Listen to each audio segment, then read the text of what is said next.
Ya, halo Kak, Halo. siang. Baik Kak, di sini kita akan melakukan sedikit bertanya mengenai plan internasional. Namun sebelum kita lebih dalam lagi, mungkin ada baiknya kita saling memperkenalkan diri. Kita persilahkan untuk Kakak memperkenalkan diri terlebih dahulu. Oh, dari saya dulu ya. Oke. Perkenalkan rekan-rekan, ada Mbak Rahel, Mbak Shekina, sama Mbak Tasya. Saya Alam Setia Bakti dari Plan Internasional Indonesia.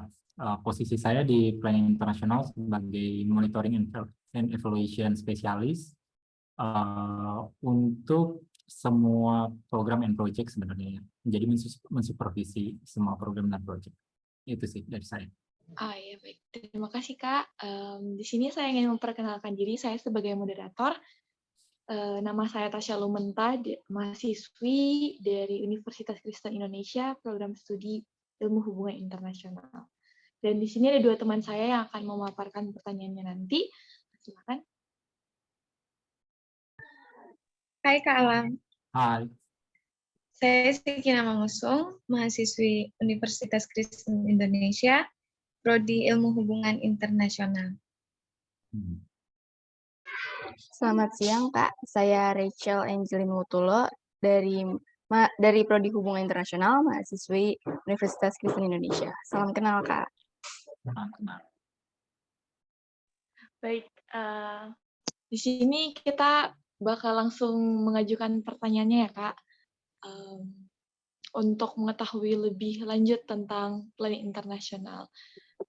Kami persilakan untuk pertanyaannya yang akan dibawakan oleh teman kita, Shekina.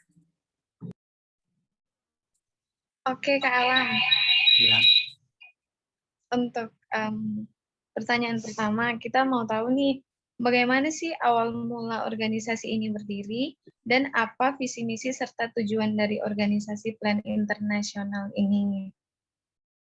Oh, itu dulu ya. Jadi lebih ke sejarah plan ya. Jadi kalau plan secara internasionalnya sebenarnya dia didirikan di tahun 1937. Pertama kali itu karena ada kejadian perang di Spanyol.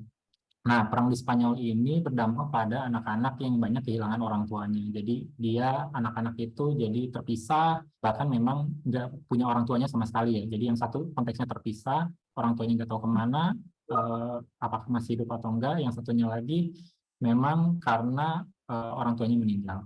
Nah, dari situ ada relawan, waktu itu ada ini juga pendiri Plan Internasional, ada John Langdon Davis, itu pendiri Plan secara internasional.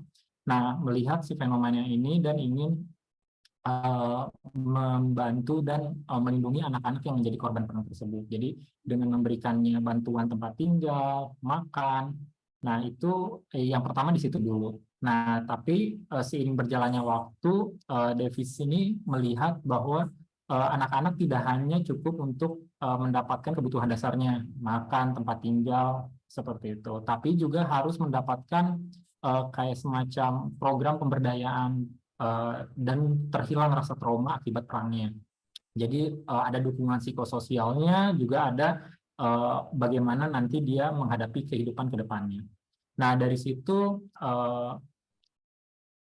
kalau itu plan secara internasional. Nah, apabila kalau plan di Indonesianya, plan di Indonesia itu kita yayasannya itu ada di 2017 ya, secara yayasan. Nah, tapi kalau secara entitas internasionalnya kan sebelum berubah jadi yayasan kita entitasnya masih internasional ya. Jadi di bawah izin Kemendagri. Nah, saya lupa ya tepatnya kalau misalkan untuk secara di Indonesianya, tapi wilayah pertama kali yang menjadi area kerjanya itu ada di Yogyakarta, kita berkantor di Yogyakarta. Nah, setelah itu bertransformasi, kita menjadi yayasan di tahun 2017, ini karena mengikuti regulasi pemerintah secara nasional, di mana organisasi internasional itu nggak dibatasi skup area kerjanya, dan ketika mau menambah area kerja baru itu menjadi harus lapor, terus wajib lapor gitu. Dan perpanjangan operasionalnya juga, izin operasionalnya itu jadi per tahun, jadi setiap tahun diperpanjang. Nah, melihat situasi itu, sedangkan kebutuhan di Indonesia sendiri, anak-anaknya nggak semuanya berada dalam situasi yang baik ya. Waktu itu kita lihat, jadi kesejahteraan anak-anak di Indonesia, terutama di wilayah timur, belum seperti di wilayah Jawa ataupun wilayah barat Indonesia. Nah, dari situ kita memutuskan bahwa untuk bertransformasi menjadi yayasan dan menjangkau wilayah yang lebih luas. Nah, kita itu saat ini bekerja sebenarnya wilayah kerja utamanya itu di Nusa Tenggara Timur. Di Provinsi Nusa Tenggara Timur ada 3 kota kabupaten. Kabupaten yang pertama itu Nagekeo, ada Kabupaten Lembata, sama Kabupaten Soe di Nusa Tenggara Timur.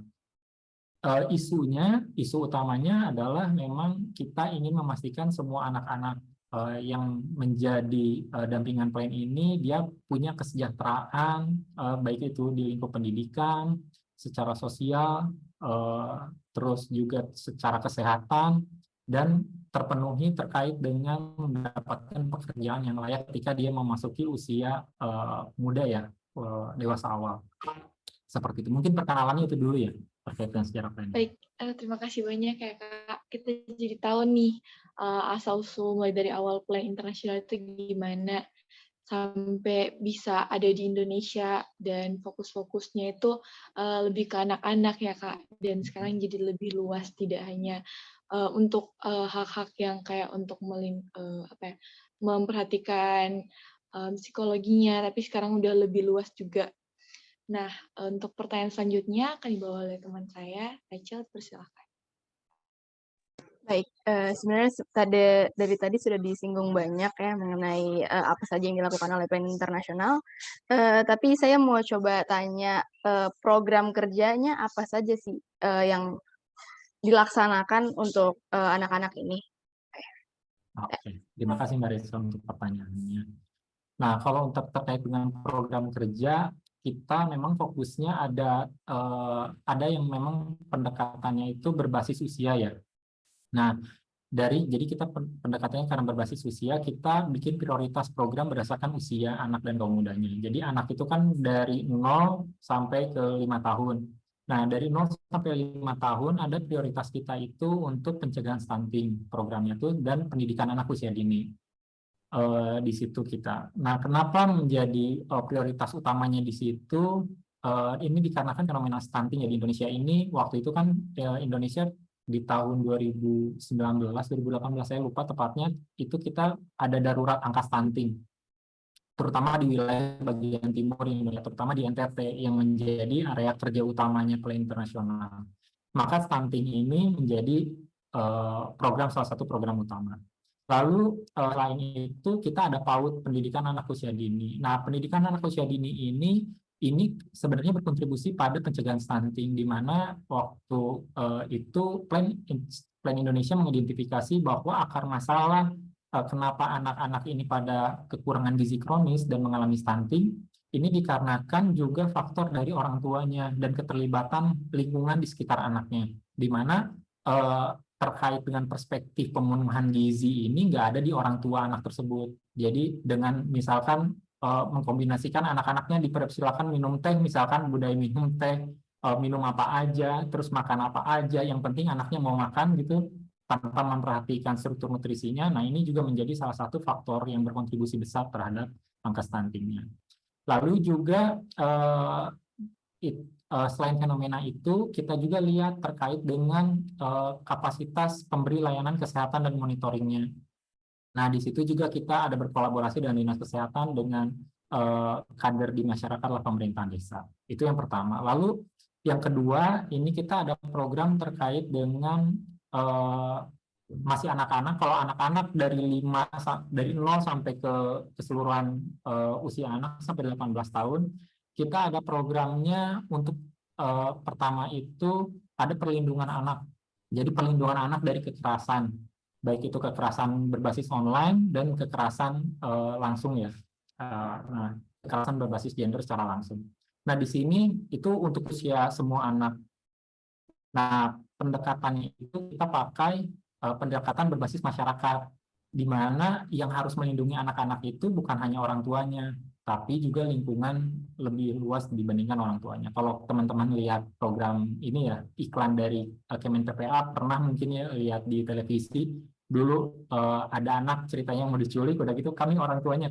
Jadi semua orang itu di sekitar anak tuh adalah orang tuanya. Nah, itu salah satu yang menjadi dasar program untuk pelindungan anak di wilayah kerja kami.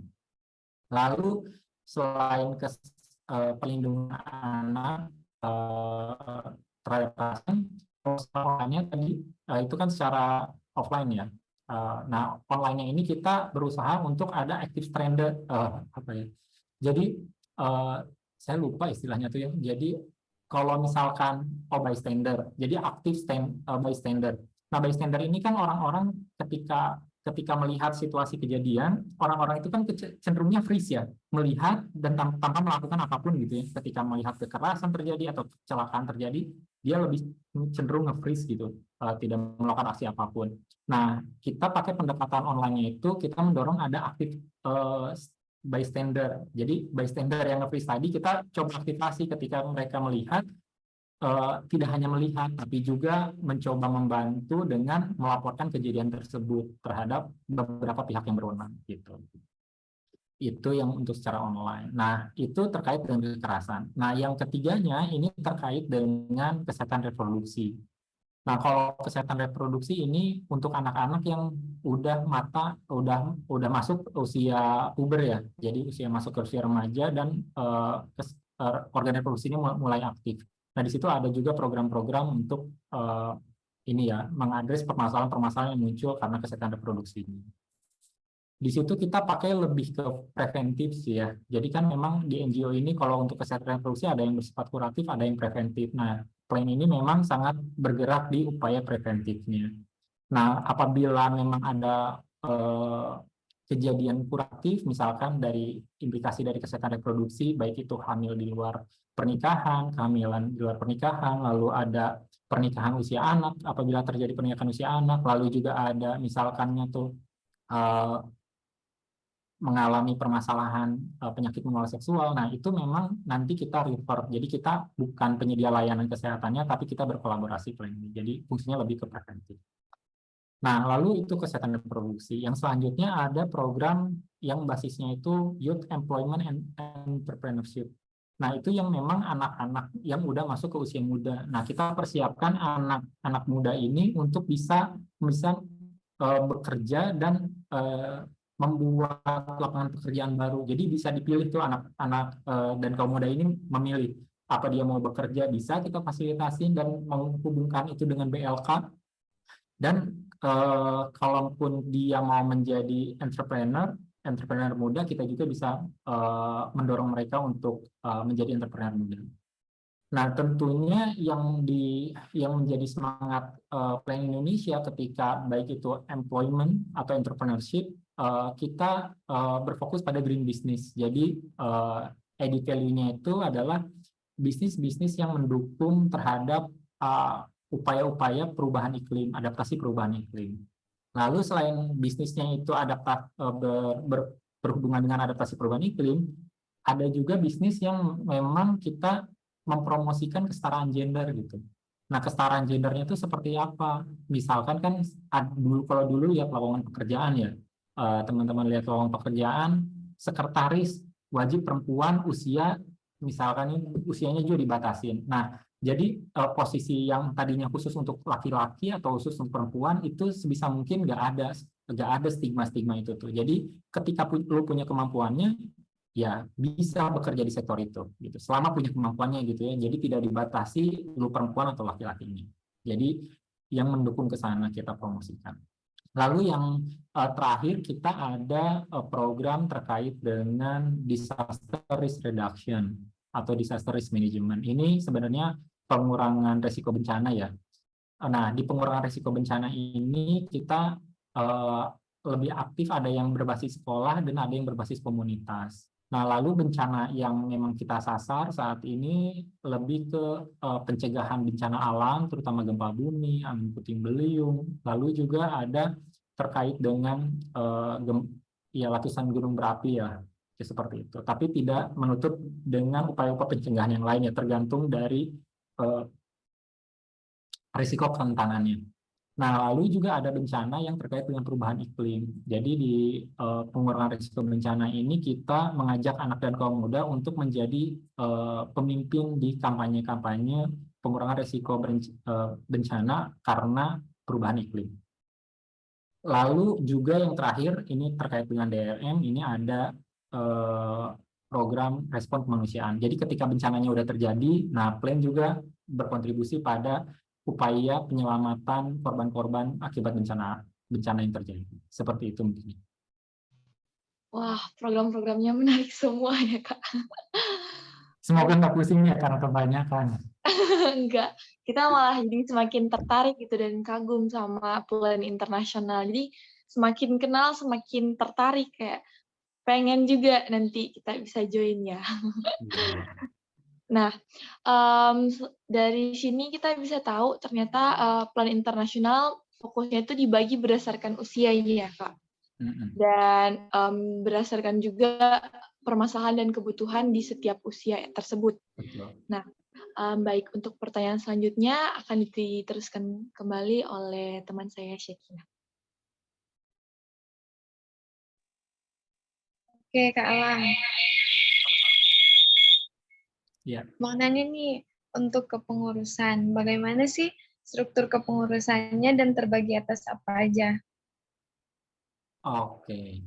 Jadi kalau struktur kepengurusan di sini memang ada dua ya. Ketika plan ini ada dua nih. Ada ketika plan entitasnya secara internasional dan plan ketika berubah menjadi yayasan. Mungkin yang saya mau share ini terkait dengan plan saat menjadi yayasan sekarang ini.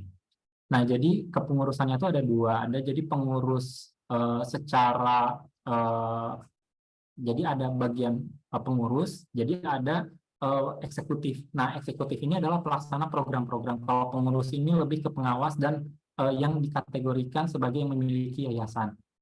Jadi karena kan transformasinya yayasan, tapi regulasinya ada pengurus ini bukan definitif sebagai pemilik tetap ya. Jadi nanti setiap 5 tahun sekali memang ada pemilihan pengurus baru. Jadi itu yang memang dikategorikan sebagai pemilik yayasan yang mensupervisi kerja-kerja yang menjadi eksekutif atau pelaksana hariannya. Nah, jadi pengurus ini terbagi menjadi dua, ada dewan pembina yayasan, ada dewan pengawas yayasan. Jadi kalau untuk orang-orangnya memang ini terdiri dari ada beberapa pihak ya yang saya sangat sering ketemu itu ada ini ya Pak Fasli Jalal, dia orang Kemendikbud kalau teman-teman search. Jadi ada juga GKR Mangkubumi, terus ada Pak Wayan. Jadi kalau untuk nama-nama lengkapnya itu nanti teman-teman bisa akses di websitenya ya, karena pengurus kami juga kita share di website kami. Lalu ada Dewan Pengawas. Nah, Dewan Pengawas juga ada orang-orangnya. Nah, kalau untuk struktur eksekutifnya untuk pelaksana hariannya, program-programnya, kita itu terbagi menjadi 5 departemen. Jadi yang pertama ini ada direktur eksekutif kami, itu ada Ibu Dini Widyastuti. Itu yang pertama. Lalu yang kedua ada direktur bagian program nih, departemen program. Itu di-lead sama Bu Wulan ya, Romatio Wulandari. Itu untuk program. Jadi programatik tadi yang saya sebutkan tadi, share tadi, itu di-lead sama beliau. Lalu ada Bu Linda Sukandar, ini direktur fundraising. Nah, Bu Linda ini yang memang menjadi salah satu ujung tombak ya ketika plan menjadi yayasan. Salah satu keunggulannya itu kita bisa menggalang dana dari lokal. Jadi kalau kemarin itu kan dana kita lebih banyak dari luar negeri ya, dari plan internasional entitasnya. Nah, kalau sekarang itu kita bisa menggalang dari donor lokal. Itu di-lead sama Bu Linda. Nah, ada juga departemen terkait dengan influencing and communication. Ini gabung nih, influencing and communication, itu di-lead sama Bu Najla Mariza. Dia lebih ke upaya-upaya untuk mempengaruhi pemerintah dan kebijakan ya. Kalau kayak misalkan teman-teman lihat kemarin ada ramai banget isu perkawinan anak. Nah, ini juga yang menjadi concern plan internasional itu ketika upaya itu memang dikontribusikan dari kebijakannya, ada kebijakan yang keliru dan implementasi kebijakannya yang kacau. Nah, ini nanti di-lead oleh Bu Najla dan timnya. Lalu juga departemen terakhir di sini ada bagian operation. Jadi ada HR, finance, logistik and procurement, dan yang lain-lainnya. Ini ada di bawah Direktur Operation. Di sini ada Pak Stefanus Aryawan. Seperti itu, Mbak Syekina. Terima kasih Kak atas penjelasannya. Jadi terbagi dua ya Kak, ada ya pengurus yang lebih fokus ke pengawasan dan eksekutif yang lebih fokus ke pelaksanaannya ya. Benar banget. Baik. Selanjutnya masih ada lagi nih pertanyaan ya Kak. Yang akan dibawakan oleh Kak Rachel, dipersilakan. Baik, tadi kan sudah dijelaskan mengenai program-program nih. Ada banyak banget program-programnya sesuai usia. Dan menarik-menarik nih. Bagaimana sih supaya kita nih sebagai orang mahasiswa atau orang awam gitu ingin gitu terlibat dalam organisasi ini, entah menjadi volunteer atau anggotanya, itu ada persyaratannya nggak sih Kak? Ya, seperti itu pertanyaannya.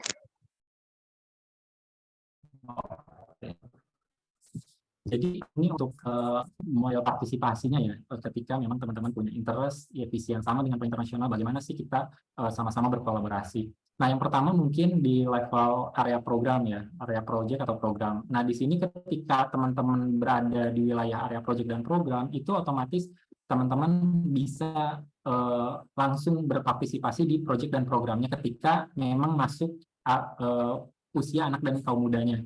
Jadi usia anak dan kaum muda yang kita pakai itu 0 sampai 24 tahun. Jadi 0-18 anak dan kaum mudanya 18 sampai 24. Jadi ketika berada pada lingkup itu, teman-teman bisa berkolaborasi di tingkat proyek. Jadi berkolaborasi untuk mencapai berbagai ini ya tujuan dari program dan proyek ini. Nah, lalu yang kedua, ini teman-teman yang masih kita berbicara di anak dan kaum muda 18 sampai 24 tahun itu punya kesempatan untuk menjadi kayak semacam dewan pengawas muda. Jadi dewan pengawas muda ini kita bentuk ada yang namanya Youth Advisory Panel. Nah, atau YAP ya. Jadi kita singkat YAP. YAP ini dibentuk untuk mengawasi kerja-kerja plan secara umum dan memastikan suara anak dan kaum muda ini benar-benar sampai gitu di plan. Jadi plan nggak bikin proyek atau programnya itu berdasarkan asumsinya orang dewasa. Jadi dipastikan proyek dan program yang dikembangkannya itu adalah inisiatif dari anak dan kaum mudanya. Melalui YAP ini disampaikan ke plan. Nah, kalau misalkan mau masuk ke YAP, itu teman-teman YAP ini biasanya buka setahun sekali ya. Jadi ada anggota YAP baru itu dibuka selama setahun sekali, itu ada Instagramnya, jadi baik itu Instagram ataupun Facebook ya. Jadi itu teman-teman bisa lihat kapan itu dibuka di Instagram atau Facebooknya. Nah, waktu pembukaan untuk anggota baru YAP ini biasanya di 3 bulan awal tahun baru. Jadi Januari, Februari, Maret biasanya di situ pembukaan anggotanya. Jadi dilihat aja di Instagramnya. Nah, yang seleksinya juga anak dan kaum muda itu sendiri. Jadi nggak ada intervensi dari orang dewasanya. Karena itu memang semuanya itu anggotanya anak dan kaum muda. Lalu kalau misalkan teman-teman mau berpartisipasi lebih secara profesional, teman-teman punya keahlian tertentu, lalu ingin berkontribusi pada program atau proyek sosial di plan ini, nah teman-teman bisa ada 2 skema yang bisa diambil. Yang pertama itu menjadi internship, jadi dengan keahlian kerja yang sebetulnya jadi karyawan ya, karyawan kontrak atau karyawan tetap gitu. Seperti itu. Wah, jadi Terima nggak kasih, sabar Kak. pengen join nanti. Terima kasih Kak. Iya. Terakhir nih, ada pertanyaan terakhir dari kita. Pertanyaan akan disampaikan oleh Tante Siti. Silakan. Oke, Kak, banyak nih kita udah bahas tentang plan internasional. Nah, kalau boleh di-share sedikit, Kak, apakah ada hambatan atau momen suka atau duka sejak bergabung dalam organisasi ini? Oke, ini lebih ke pengalaman pribadi ya. Ya, jadi saya bergabung di plan internasional ini dari tahun 2018 awal ya. Nah, dari 2018 ini saya merasa plan ini selain organisasinya menjadi salah satu organisasi non government yang terbesar di Indonesia untuk khususnya di anak, di sini saya merasa bersyukur bisa bergabung lembaga ini. Lalu yang saya nggak dapatkan didapatkan oleh saya dengan pengalaman sebelumnya adalah di sini orang-orangnya itu saling support satu sama lain. Jadi kita itu nggak pernah dibiarkan bekerja sendiri. Jadi selalu mendapatkan dukungan pihak lain. Baik itu yang langsung dengan pekerjaan kita, terkait dengan pekerjaan kita, ataupun enggak. Jadi nggak ada tuh, karena itu tugas lu aja yang beresin sana sendirian. Nggak pernah ditinggalin seperti itu. Jadi kita memang prinsip kerjanya kolaboratif. Tapi misalkan kita juga teman kita yang memang kesulitan, nah kita juga memang ada kayak semacam karena kita dibantu, kita ada willingness untuk juga membantu teman yang lain. Nah itu sih yang jadi cara kerjanya kolaboratif. Dan yang kedua, ini kita itu banyak banget, saya itu banyak banget mendapatkan pembelajaran ya. Jadi karena organisasinya cukup besar, terafiliasi secara internasional, ada internasional entitasnya, dan kita tuh terhubung antara country yang satu dengan country yang lainnya. Jadi kalau ini di Indonesia, kita tuh terhubung dengan berbagai plan di berbagai negara lain. Nah, hubungan itu ada kayak semacam working group-nya ya, jadi kelompok kerjanya. Jadi kita masuk di Indonesia itu masuk di ASEAN Pacific Region. Nah, kita tuh terhubung dengan organisasi internasional yang lain dan ada diskusinya. Jadi kita bisa belajar juga dari negara-negara lain dan punya ya channel lah ya, lebih ke jaringan ke negara-negara lain. Nah, lalu ini sukanya dulu ya. Jadi terus saya melihat plan ini menjadi salah satu organisasi yang knowledge management-nya itu cukup bagus ya. Jadi kita tuh ada ketika lembaga-lembaga lain itu kalau yang saya sebelumnya kerja itu belum ada kayak semacam self learning ya. Jadi ketika mau belajar apa gitu, nah itu tuh sebenarnya ada self learning yang online course bentuknya itu yang disiapin sama plan secara internasional. Jadi kita tuh bisa ikut learning apapun di situ secara gratis, dan itu memang disiapkan plan secara internasional. Jadi kesempatan untuk meningkatkan kapasitasnya itu sangat luas. Seperti itu. Nah, ketika yang paling kerasa sama saya itu di plan ini bagus banget dalam pengukuran kinerjanya ya. Jadi ketika lu kerja keras, itu tuh hasilnya sama lah. Jadi nggak ada lu yang kerja kelas, orang lain yang dapat hasilnya ya.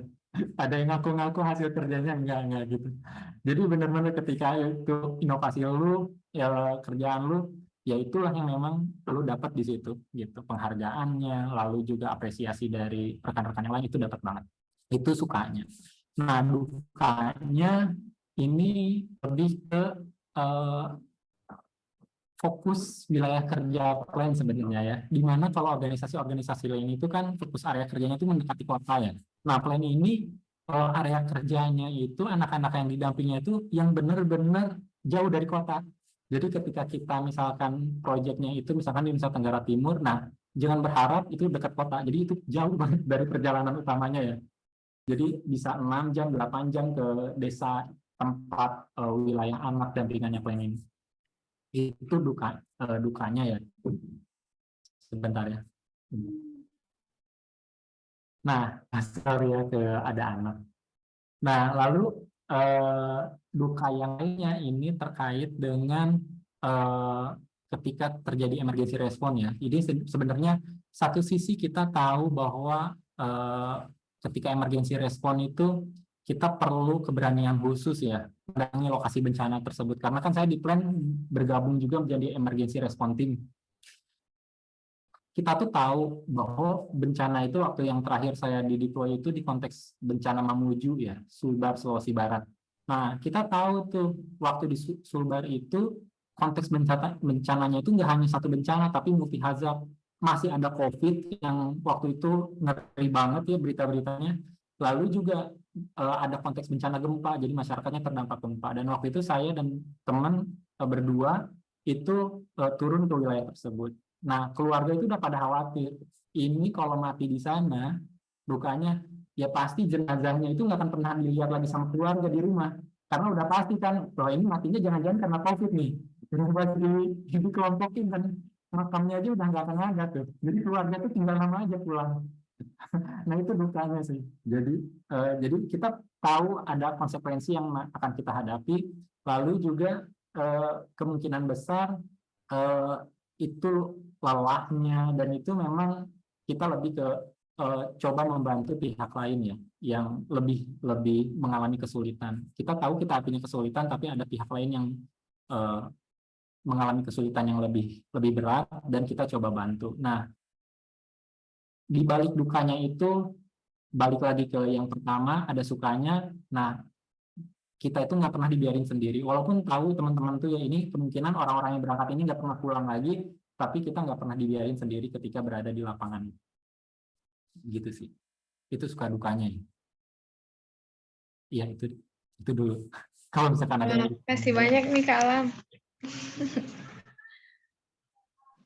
Makasih ya Kak udah sharing suka dukanya. Ya sih bener ya, kalau dari tadi kita mikir kayak, aduh kayaknya nggak ada dukanya ini, suka penuh dengan apa ya, suka semua itu, nggak ada yang kayak bakal ngerepotin kita gitu, kayak karena seseru itu lingkungannya, positif, suportif, saling care satu sama lain, nggak ada yang kayak tersendirikan gitu, dan ya. program-programnya juga menarik dan seru, jadi kita aja yang dengar pengen secepat mungkin bisa join. Dan mungkin untuk intern juga nanti ya, pasti. Nah, mungkin itu aja pertanyaan dari kami bertiga. Kami mengucapkan banyak-banyak terima kasih untuk kalian yang udah mau menyempatkan waktunya, udah mau bekerja sama dengan kami. Awalnya kami pikir kayak, aduh sepertinya susah ini, mungkin kan karena ini organisasi yang udah besar banget sih sebenarnya, bukan cukup besar lagi. Jadi pasti ini sibuk, kayak aduh gak bakal sempat, dan kita itu nganggapnya tugas kita itu bukan tugas yang bisa dimasukin dalam list gitu loh untuk bisa saling kerja sama. Jadi pas dapat respon yang dengan waktu yang menurut kami itu cukup cepat, karena kami pikirnya responnya itu bakal 2 minggu gitu loh. Tapi ini cepat banget, cuman berapa hari udah direspon. Kami sangat berterima kasih untuk itu.